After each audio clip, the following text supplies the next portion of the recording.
심판과 구원의 새 창조 시리즈 8번째 시간, 풍요 속의 빈곤 오늘 나는 이라는 말씀의 제목으로 하나님의 말씀 선포하겠습니다. 풍요 속의 빈곤 오늘 나는. 제가 어릴 적 살았던 시대에 저에게 한 가지 소원은 크리스마스를 기다리는 것이었습니다. 크리스마스만 되면 어머니가 그 종합 선물 세트라는 그 상자를 머리맡에 올려 놓았던 그런 기억이 있어요. 해마다 그렇게 어머니가 그때에 놔주시는 그것을 저희가 기억하니 형하고 저는 항상 내일은 얼마나 사이즈의 종합 선물 세트가 내 머리 위에 있을까 부푼 마음으로 잠들곤 했습니다. 그런데 그때 그것을 받으면요, 그것을 뭐 하루아침에 다 먹어치우는 게 아니라 아끼고 아껴서 이렇게 숨겨놓고 한 달 최대한 오래오래 이것을 먹을 때까지 즐기면서 먹어보자라는 생각을 가지고 그 시간들을 보냈던 기억이 있습니다. 그런데 요즘은 사실 세상이 너무나도 풍요로워졌죠. 어린 시절에는 없어서 그렇게 받았던 그 한 가지의 종합 선물 세트가 제게는 큰 어떤 기쁨이고 어떤 갈망이고 소망이었는데, 요즘에 자라나는 아이들을 보면 너무나도 많은 것들이 풍족하게 넘치니 다 먹지도 않고 남겨요. 그래서 제가 어린 시절에는 저희 장인어른이나 저희 아버지나 왜 남겨놓은 것을 드실까라는 의문을 가졌는데, 제가 요즘에 그게 이해가 돼요. 아이를 키우다 보니 아이가 남긴 거를 제가 먹고 있더라고요. 아까워요. 남기기에 아까워요. 그리고 이것들이 얼마나 귀한지. 근데 우리 요즘에 자라나는 아이들에게는 이런 풍족함, 풍요가 너무나도 넘쳐나니 사실 이것이 귀하다라고 생각하는 마음이 예전 같지 않아요. 때로는 저도 저희 딸에게 세상에 이것을 못 먹는 아이들도 훨씬 많단다라고 얘기하지만, 그러나 그것들이 마음에 와닿지 않는지 쉽지 않은 거예요. 언젠가 기회가 돼서 이제 선교를 데려가면, 단기 선교를 데려가면 그런 삶의 현장들을 직접 보여주면 하나님의 때에 그것들이 정화되겠지, 이제 교정되겠지 생각은 하지만, 어쨌든 요즘의 시대는 우리가 살아가기에 부족함이 없는 너무나도 풍요로운 그러한 시대를 우리는 살고 있다라는 것입니다. 그런데 한 가지 그 안에서 주목해 볼 수 있는 것은, 그러한 풍요의 시대가 우리에게 있는데 물질의 풍족함, 많은 소비가 일어나고 생산력도 더 늘어나서 대량 생산이 가능해서 더 많은 것들을 누리며 살 수 있는 그런 풍요가 우리에게 있는데, 그런데 왜 우리의 삶에는 여전히 무언가 공허하고 비어져 있는 것 같은 그런 느낌을 느낄 때가 많을까요? 왜 우리는 이 풍요 속의 시대를 살아가며 풍요 속의 빈곤이다라는 것들을 내 스스로가 느끼고 우리 스스로가 느끼고, 왜 우리가 매일의 삶 가운데 그런 것들을 마주하며 살아가야 할까요? 오늘 우리가 묵상한 이사야서 28장의 말씀부터 시작해서 33장까지의 이야기는요, 그 당시에 있었던 북이스라엘, 오늘 말씀에는 에브라임이라고 나온 북이스라엘, 그리고 다음의 말씀에 보면은 아리엘이라 불리는 예루살렘, 그리고 그 다음에는 여호와의 뜻을 숨긴 사람들이나 그 뒤에 패역한 사람들, 그리고 애굽으로 피했던 사람들, 마지막에 33장에 가면 아수르에 관한 이 6가지 재앙의 이야기들을 오늘 말씀에서 6재앙의 시리즈로 이야기해주고 있습니다. 그 중에 첫 번째 이야기로 화이슬 진저로 시작하는 이 6번째 재앙의 첫 번째는 북이스라엘이라는 에브라임을 향해서 선포되어지고 있어요. 그런데 이 에브라임의 모습을 자세히 들여다보면 그때 에브라임은요, 굉장히 풍요로운 곳이었거든요. 우리가 성경을 들여다보면 아모스서에서 에브라임이 실제로 어떠한 풍요를 느꼈는지 아모스가 기록해놨는데, 3장부터 6장까지 이야기를 들여다보면 그들에게는 좋은 집을 가지고 살았다라는 그런 구절이 나와요. 3장 15절의 말씀에도 나왔어요. 그리고 상아로 장식된 집을 가지고 있었다라고 3장 15절에 상아궁이 있었다 나와요. 또 왕들이 집을 가질 때 겨울철에 겨울궁, 여름철에 여름궁을 가지고 있어서 굉장히 무언가 풍족한 삶이 그들에게 있었다는 것을 설명해 주고 있습니다. 아울러 그들에게 풍족한 포도주가 있어서 6장을 들여다보면 6장 6절에 대접으로 포도주를 마시고 라는 구절이 있습니다. 그리고 그 뒤에도 값비싼 침상, 퍼니처가 있는데 굉장히 값비싼 것들로 그들이 사용하고 있었고, 또 6장 5절에 보면 비파와 수금, 노래로서 흥얼거리며 잔치하는 모습을 묘사하므로 그들에게 음악과 연애가 끝나지 않은 어떤 삶의 풍요로움을 느낄 수 있는 대목이 바로 북이스라엘의 사마리아 에브라임의 현장이었습니다. 고지대에 위치한 가장 그들이 가지고 있었던 좋은 땅, 비옥한 토지가 있었고요. 당연히 비옥한 토지가 있으니 그 시대적 배경으로 농경사회에서 그들이 생산해낼 수 있는 소출의 어떤 농경의 것들이 발달해서 많은 소출이 나서 당연히 그들은 경제적 부를 누리고 살아갈 수 있었던 그런 시대. 군사력도 성장하고 또 사마리아라는 그들의 수도 도성도 더욱더 번창하게 되니 세상 가운데서 그 당시 에브라임은 그나마 굉장히 축복받은 놀라운 번성의 땅, 풍요로운 곳이었습니다. 그런데 오늘 이 이야기를 통해서 우리에게 하나님은 설명해 주고 있습니다. 우리가 세상에 살아가며 우리가 느끼는 그런 풍요로운 삶의 현장, 환경, 그러나 그 속에서 우리 스스로가 외롭다라고, 내가 궁핍하다고, 빈곤하다라고 느껴질 수밖에 없는 그 삶의 자리, 우리가 하나님의 백성으로 살아갈 때 내가 가질 수 있는 그 많은 것들이 있어도 무언가 채워지지 아니하는 그 삶의 자리가 있는데, 오늘 우리들의 삶의 일상에서 과연 나는 무엇을 바라보고 무엇을 의지하는가? 우리가 느끼는 이 풍요 속의 빈곤을 오늘 말씀을 통하여 우리의 삶에 조명해 보자라는 것입니다. 저는 오늘 이 시간 저와 여러분들에게 부어주시는 귀한 은혜의 말씀을 통해서 풍요 속의 빈곤, 과연 오늘 이곳에 계신 여러분들은 이 풍요로운 세상 중에 과연 어떠한 빈곤, 어떠한 궁핍을 느끼며 살아가고 있는지를 말씀을 통하여 점검해 보시고 저와 여러분들의 삶을 하나님께 더욱더 집중할 수 있는 믿음의 삶으로 움직이시기를 간절히 소망합니다.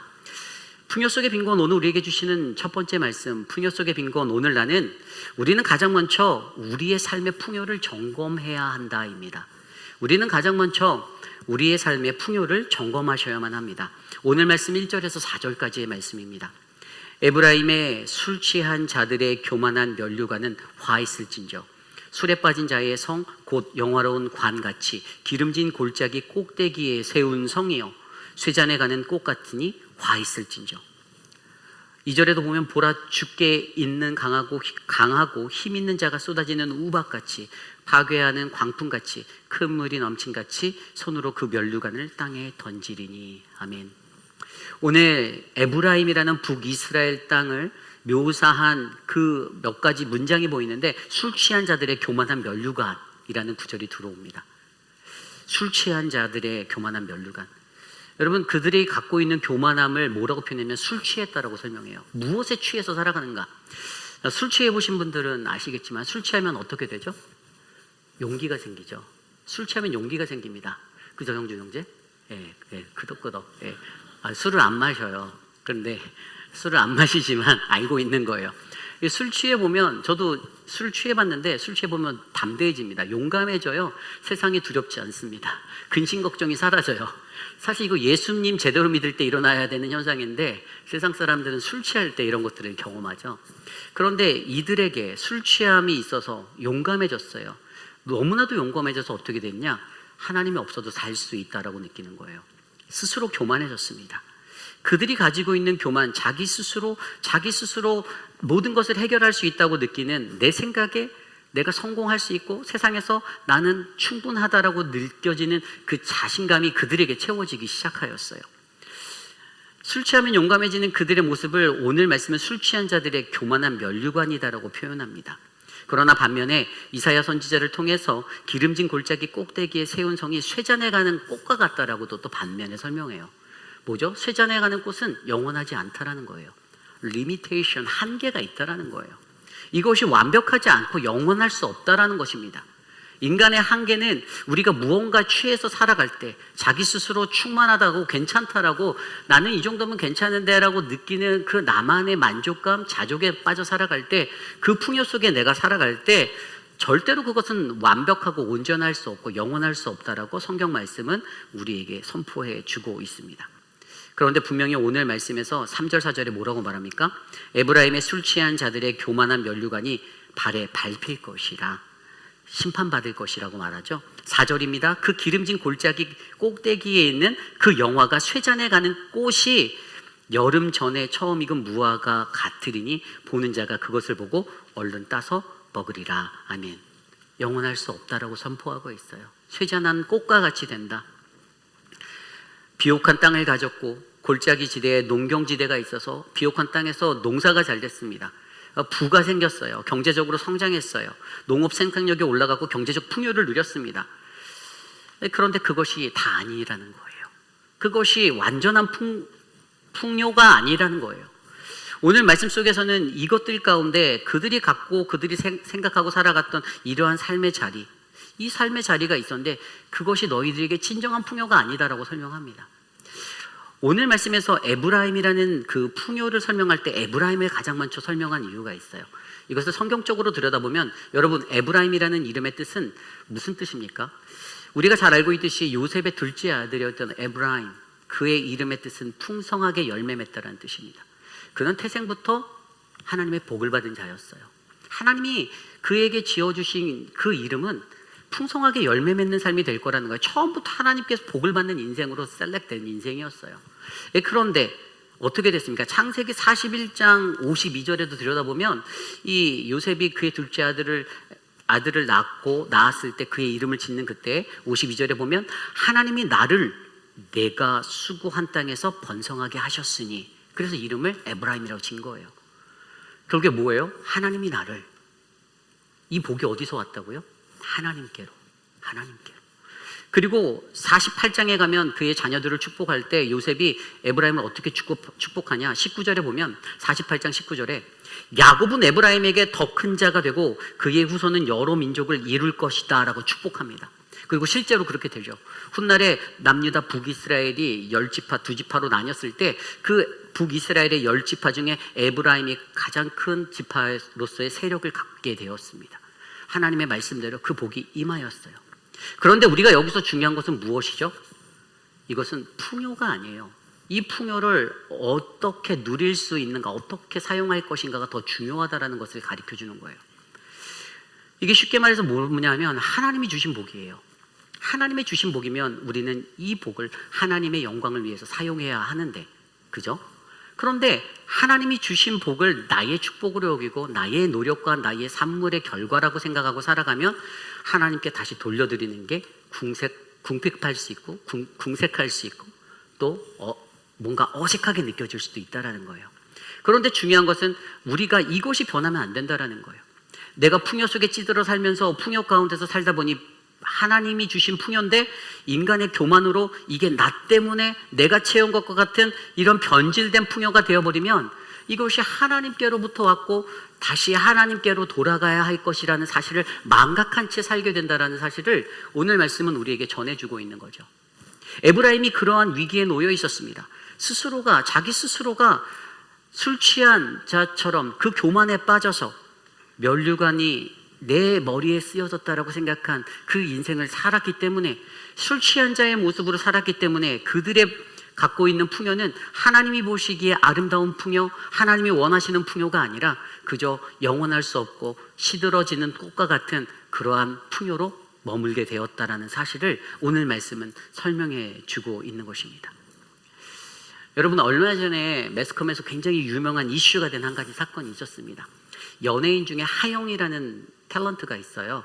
그 넷플릭스에서 했던 의사들 나오는 그런 드라마에도 나왔던 거로 알고 있는데, 근데 그녀가 어떤 토크쇼에 나와서 자랑을 했어요.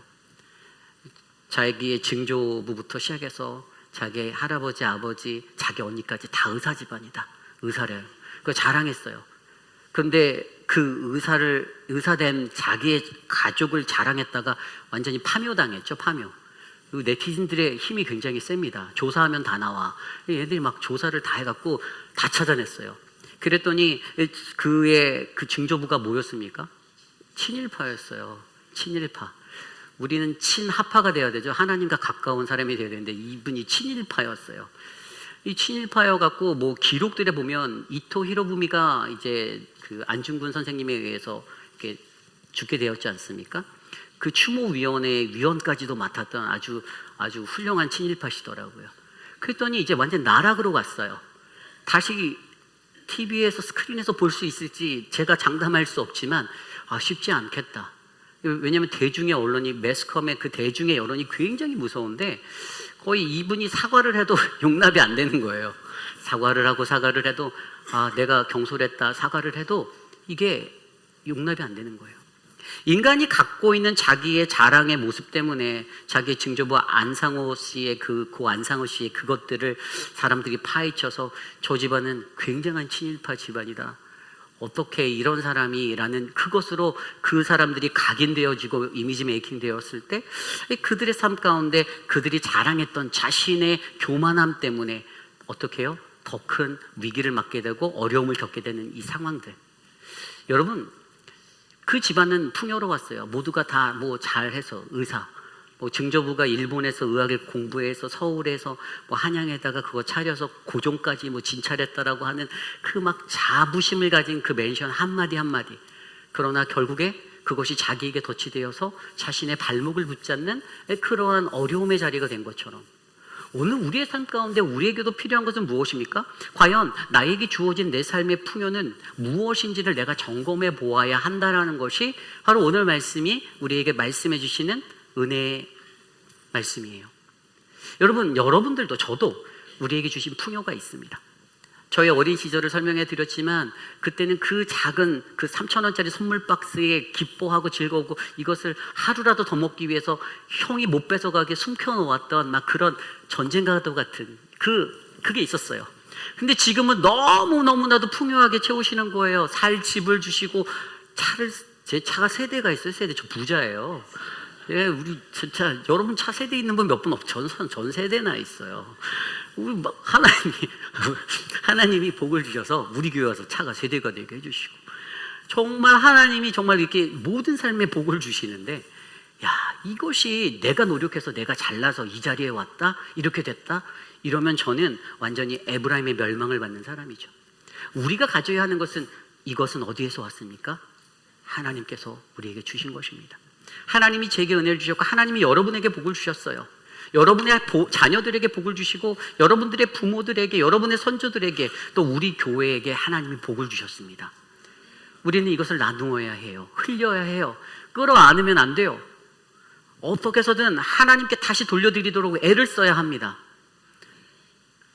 여러분, 오늘 우리에게도 가장 먼저 우리가 점검해야 되는 것은 내가 받은 이 풍요로운 삶의 풍요를 내가 제대로 진단하고 점검하는 거예요. 내가 하나님이 주신 풍요가 인간의 교만, 나의 교만으로 변질되지 않도록 하나님 나를 만져주십시오. 나를 지켜주세요. 주님 감사합니다. 주님께 드리는 것 궁색하고 인색하지 않도록 하나님 하나라도 더 주님께 드릴 수 있도록 내 마음을 쏟아놓게 해주세요. 사실 우리 교회에 그런 분들 너무 많잖아요. 정말 많아요. 저희 교회 놀랍습니다. 하나님의 은혜가 정말 제가 정말 할렐루야를 외칠 정도로 정말 귀한 헌신의 분들이 너무 많으세요. 장학 공금을 10,000불씩 던지시는 분들도 계시고 정말 놀라워요. 하나님의 은혜예요. 하나님이 우리에게 오늘 우리의 삶 가운데 너희의 삶에 내가 가장 먼저 우리의 삶에 풍요를 주었는데 너는 과연 오늘 이 풍요를 너 자신을 의지한 술 취한 교만의 자리인지 아니면 오직 하나님께 감사, 하나님께 영광 돌리는 그 믿음의 자리인지를 점검함으로 더욱더 아름다운 믿음의 풍요를 누릴 수 있는 아름다운 사람들이 되시기를 간절히 축복합니다. 이것이 바로 오늘 우리에게 주시는 첫 번째 말씀, 풍요 속의 빈곤, 오늘 나는 우리는 가장 먼저 우리의 삶의 풍요를 점검해야 합니다입니다. 저와 여러분의 삶에 우리에게 주어주신 이 풍요를 그냥 이 풍요가 문제가 아닌 거예요. 이 풍요가 어떻게 내가 누리고 어떻게 나눌 수 있는가, 이 풍요를 어떻게 이해하는가, 하나님이 주신 거 하나님을 위해서 사용하겠습니다. 내가 교만하지 않게 내 것을 하나님 앞에 아낌없이 드릴 수 있게 나를 만져주시옵소서 기도하는 우리 모두가 되시기를 간절히 축복합니다. 오늘 두 번째로 풍요 속의 빈곤, 오늘 마지막 말씀은요, 풍요 속의 빈곤 오늘 나는 우리는 하나님의 음성을 듣지 못하는 영적 빈곤에서 벗어나셔야 한다는 거예요. 우리는 하나님의 음성을 듣지 못하는 영적 빈곤에서 벗어나셔야만 합니다. 오늘 말씀 5절부터 6절까지 말씀을 보면요, 하나님이 말씀하세요. 그날에 만군의 여호와께서 자기 백성의 남은 자에게 영화로운 면류관이 되시며 아름다운 화관이 되실 것이라. 재판석에 앉은 자에게는 판결하는 영이 되시며 성문에서 싸움을 물리치시는 자에게 힘이 되시리로다. 아멘. 하나님의 말씀이 임할 때 하나님의 말씀에는 하나님의 구원을 사모하는 자들에게는 구원의 능력과 힘이 되어 주신다라고 설명하고, 하나님을 대적하는 자들에게는 뭐라고요? 그들을 판결하는 심판의 영이 되어서 판결해 주실, 심판하실 것이다 라고 선포합니다. 하나님의 말씀은요 끊임없이 임했어요. 그들에게 임했어요. 그런데 문제가 있어요. 7절 볼까요? 그리하여도 라고 시작해요. 하나님의 말씀이 그렇게 선포되어도, 구원의 하나님, 심판의 하나님이 온전하게 에브라임 땅에 온 열방 가운데 선포되어도, 그런데 문제는 그리하여도 7절 8절입니다. 이들은 포도주로 말미암아 옆걸음질 치며 독주로 말미암아 비틀거리며, 제사장과 선지자도 독주로 말미암아 옆걸음치며 포도주에 빠지며 독주로 말미암아 비틀거리며 환상을 잘못 풀며 재판할 때 실수하나니 모든 상에는 토한 것 더러운 것이 가득하고 깨끗한 것이 없도다. 아멘. 그리하여도, 아무리 주의 말씀이 선포되어도, 근데 그들이 하나님의 음성을 듣지 못했다라는 거예요. 그들은 여전히 취해 있었다라고 설명합니다. 취해서 비틀거리고 옆걸음치고, 그들은 환상도 잘못 풀어내고 취했어요. 무엇에 취했어요? 세상에 취했어요. 자기에 취했어요. 하나님의 뜻과 하나님의 말씀이 하나님의 나라를 세우는 하나님의 뜻대로가 아니라 내 뜻에 취하고 세상 풍조에 취하고, 그러니 이 취한 모습으로 살다 보니 어떻게 해요? 하나님의 음성을 듣지 못했다라고 말합니다. 그런데 그들이 반응하죠. 9절 10절에 뭐라고 반응합니까? 그들이 이르기를, 그가 누구에게 지식을 가르치며 누구에게 도를 전하여 깨닫게 하려는가? 젖떨어져 품을 떠난 자들에게 하려는가? 대저 경계에 경계를 더하며 경계에 경계를 더하며 교훈에 교훈을 더하며 교훈에 교훈을 더하되 여기서도 조금 저기서도 조금 하는구나 하는도다. 아멘. 백성들이 하나님의 말씀을 비웃어요. 누가 가르친다고? 선지자들을 비웃습니다. 이사야를 통해서, 그 외 많은 선지자를 통해 선포된 말씀을 듣고, 누가 누구에게 지식을 가르치는데, 니네가 뭘 가르치는데 라고 비웃어요. 하나님의 말씀은 13절에 그들에게 어떻게 임합니까? 여호와께서 그들에게 말씀하시되 경계에 경계를 더하며 경계에 경계를 더하며 교훈에 교훈을 더하며 교훈에 교훈을 더하고 여기서도 조금 저기서도 조금 하사 그들이 가다가 뒤로 넘어져 부러지며 걸리며 붙잡히게 하시리라. 12절 앞에도 보면요, 분명히 주님의 말씀은요, 이것이 너희의 안식이요 이것이 너희의 상쾌함이니 너희는 곤비한 자에게 안식을 주라 하셨으나 그들이 듣지 아니하였으므로. 12절 13절의 핵심이 뭐예요? 하나님의 말씀은 너희에게 안식이 될 거라는 거예요. 그것은 너희에게 상쾌함이 될 거라는 거예요. 그런데 그들이 듣지 아니하였다라는 근원적인 문제를 정확히 지적하면서 하나님께서는 그들에게 경계를 더하고 교훈에 교훈을 더해서 하나님께서는 너희로 뒤로 넘어지며 부러지고 걸리며 붙잡히게 하시겠다. 보세요 여러분, 하나님은 계속해서 말씀하셨습니다. 회개해라, 돌아와라. 주님의 뜻에서 다시 은혜를 누리고 상쾌해지고 안식을 누려라. 하나님을 신뢰해라. 그런데 그 말씀이 지루하게 들리는 거예요. 하나님의 말씀이 잔소리와 같이 들리는 겁니다. 아무런 마음의 감흥도 없고 느낌도 없고, 그러니 하나님께서 11절 말씀에 보면 더듬는 입술과 다른 방언으로 계속해서 말씀하시겠다라고, 이게 아수르를 통해서 너희를 심판할 거야. 지금 내가 너희에게 이렇게 말하지만 결국에 종국에 너희가 듣지 않아서 내가 다른 방법으로 너희를 심판할 거라고 말하는 그 음성까지 더해서 선지자들의 말씀을 거부하고 살아가는 그들의 인생, 그러나 끊임없이 말씀하신 하나님. 여러분, 우리는 이 말씀 속에서 한 가지 좋은 인사이트를 얻을 수 있는데 그것이 무엇입니까? 하나님의 말씀이 들리지 않았나요? 아니에요.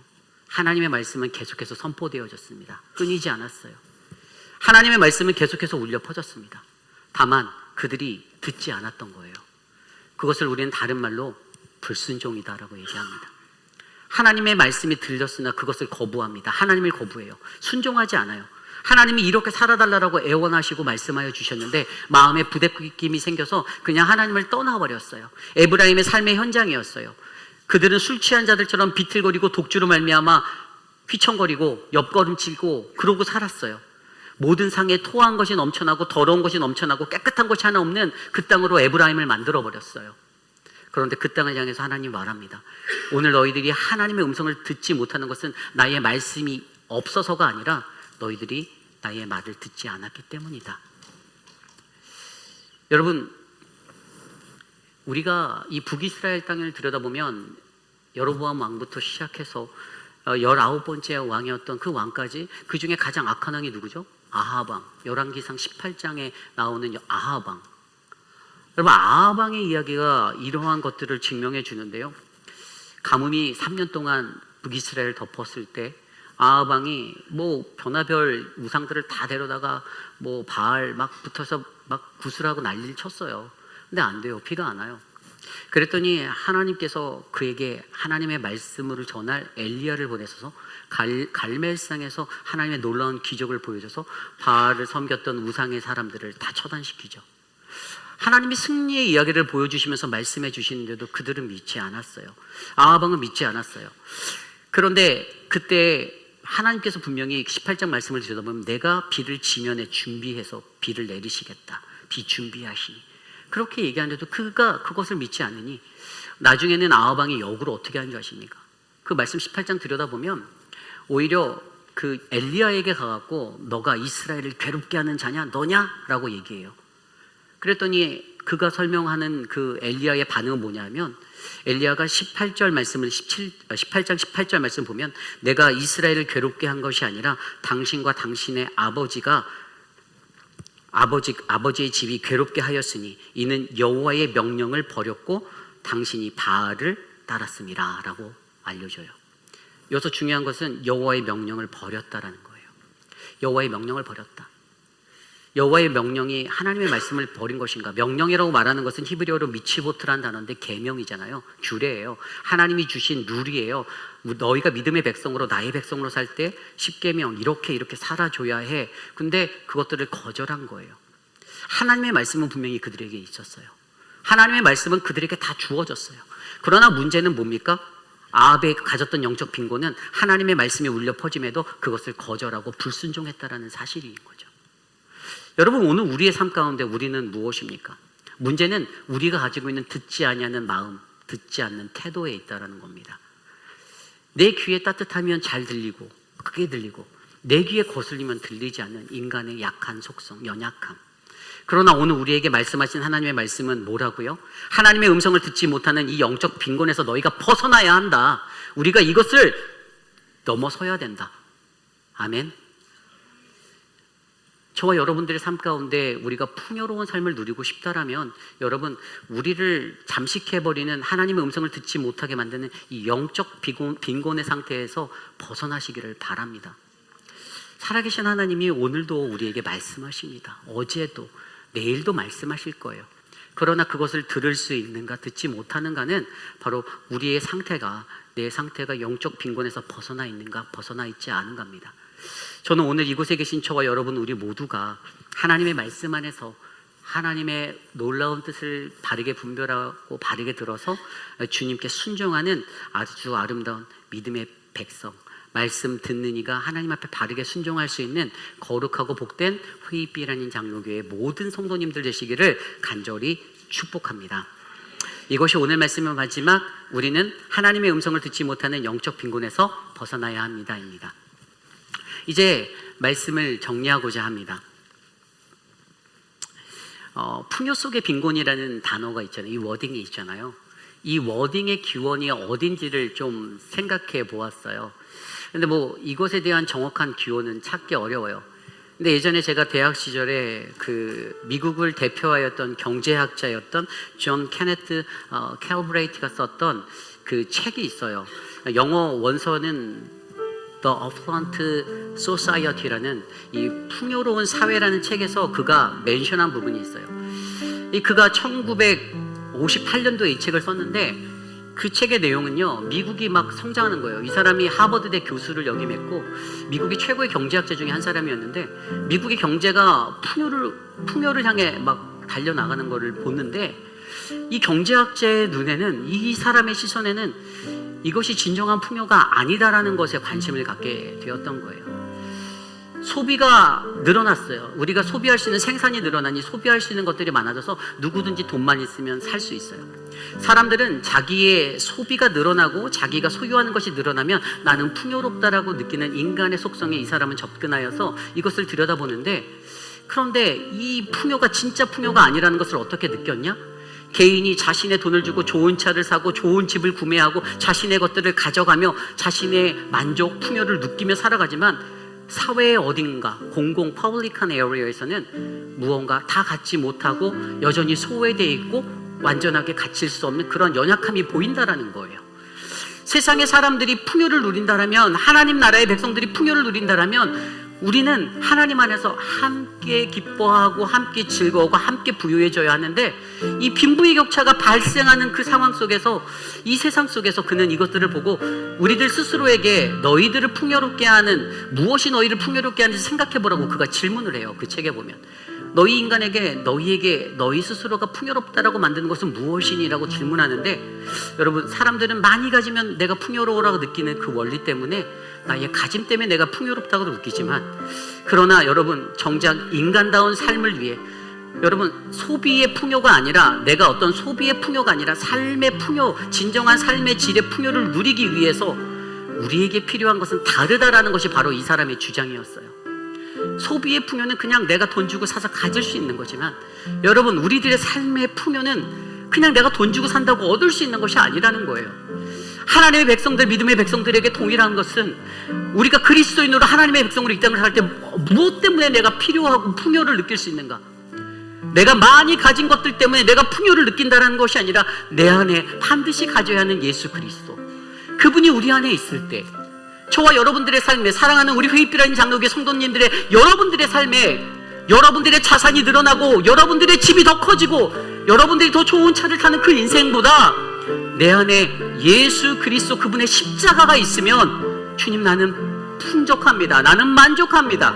내 삶은 풍요롭습니다. 내 삶의 질은 올라갑니다. 하나님, 나를 그러한 인생으로 만져주시옵소서. 저는 오늘 이곳에 계신 저와 여러분들에게 오늘도 말씀하시는 그 하나님의 음성 가운데, 하나님, 내가 이 풍요 속의 빈곤을 벗어날 수 있는 인생, 예수 그리스도의 주님의 십자가를 바라보며 이 길을 묵묵히 감사와 기쁨으로 걸어갈 수 있는 인생, 그래서 더 많이 봉사하고 더 많이 섬기고 더 많이 하나님께 내어드리는 아름답고 복된 인생이 되셔서, 여러분의 가정이, 또 우리의 교회가 이 지역사회와 이 나라와 이 민족 가운데 정말 하나님의 영광만을 나타내는 거룩하고 복된 하나님 나라의 교회 되기를 간절히 축복합니다. 이 시간 그런 마음으로 모두 자리에서 일어나 찬양할 때, 오늘 주신 말씀을 생각하며 무엇이 내 소망이 되고 무엇이 나에게 한결같은지, 오늘 주신 말씀처럼 주님의 십자가, 변함없는 그 십자가는 나를 향하여 변하지 않는데, 우리는 세상에서 너무나도 쉽게 변하는데, 주님은 내게 변함없는 분이십니다. 그 십자가를 바라봅니다. 우리 이 시간 함께 무엇이 변치 않아 함께 찬양하며 나가겠습니다. 무엇이 변치 않아 내 소망이 되고 내 소망이 되고, 무엇이 한결같아? 무엇이 한결같아? 내 삶을 눈물이, 그 누가 날 만족해, 그 누가 날 만족해 해. 내 영이 쉬며 그 누굴 기다려,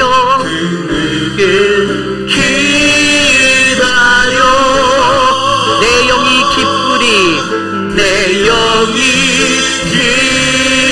기쁘리.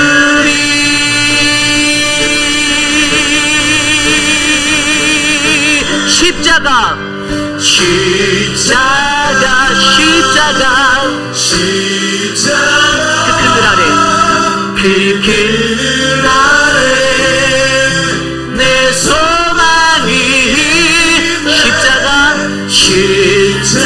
십자가, 십자가, 그 그늘 아래 내 생명이 있는.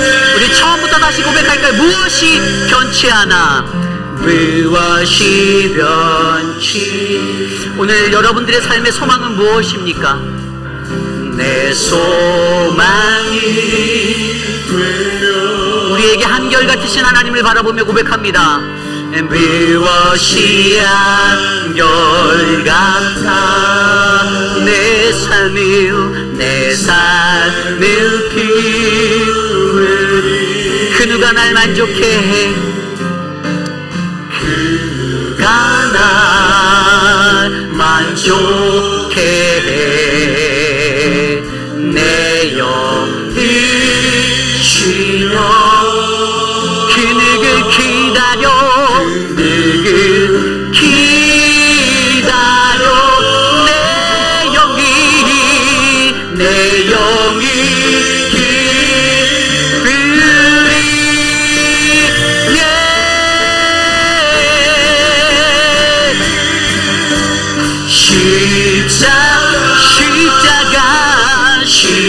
십자가 그 그늘 아래 내 소망이 십자가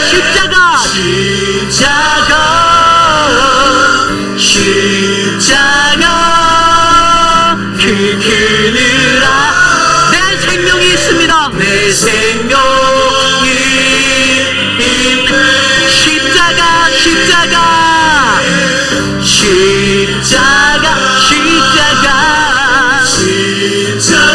십자가 그 그늘 아래 내 소망이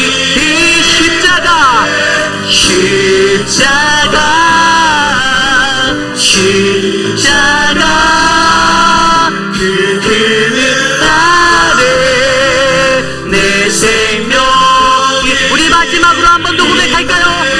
십자가 우리 두 손 높이고 고백합시다. 십자가 그 그늘 아래 내 소망이 있네 십자가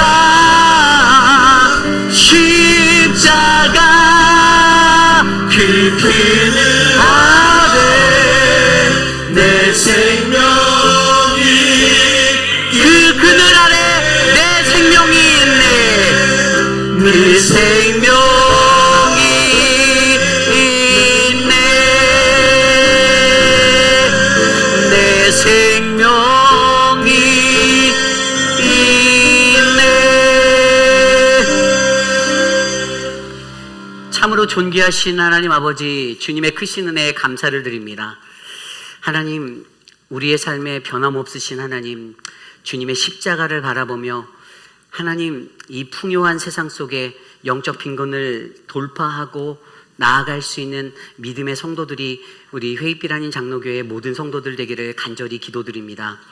하나님 우리의 각 가정을 지켜주시고 보호하여 주시고 하나님의 사랑으로 충만하게 하여 주셔서 오늘 우리의 인생 가운데 하나님만이 높아지는 거룩하고 복된 아름다운 교회 되게 하여 주옵소서. 사랑하는 양미진 집사님의 딸 하나님 새로운 길을 나아갈 수 있는 시작의 길로 인도하여 주셔서 감사합니다.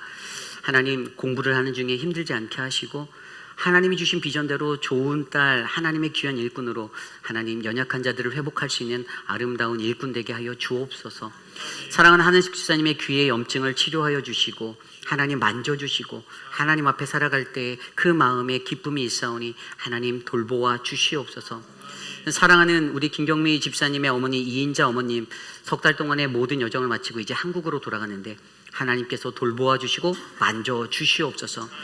사랑하는 모튼 장로님의 어지러움증을 해결하여 주시고 하나님 그 육신의 연약함을 주께서 아시오니 하나님 어느 곳에 있든지 또한 목에 있는 인펙션도 잘 해결될 수 있게 만져주셔서 모튼 장로님 남은 인생 건강하게 주님 품에 안기도록 인도하여 주옵소서.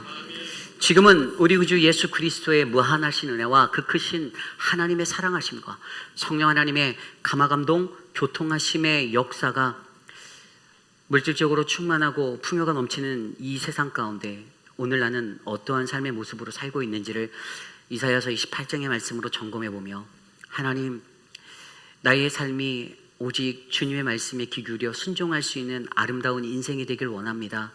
하나님 나는 내가 받은 풍요가 주님께로부터 와서 주님께로 돌아가는 아름답고 복된 인생 되기를 원합니다. 하나님 우리를 지켜주시옵소서라고 간구하는 사랑하는 모든 회입빛 한인 장로교회 성도님들, 오늘 이 거룩한 주의 존전에 나와 전심으로 주님께 예배드린 믿음의 권석들 머리머리 위에 저들의 자녀와 가정과 삶의 터전 위에 지금으로부터 영원토록 함께 하시기를 간절히 축원하옵나이다. 아멘.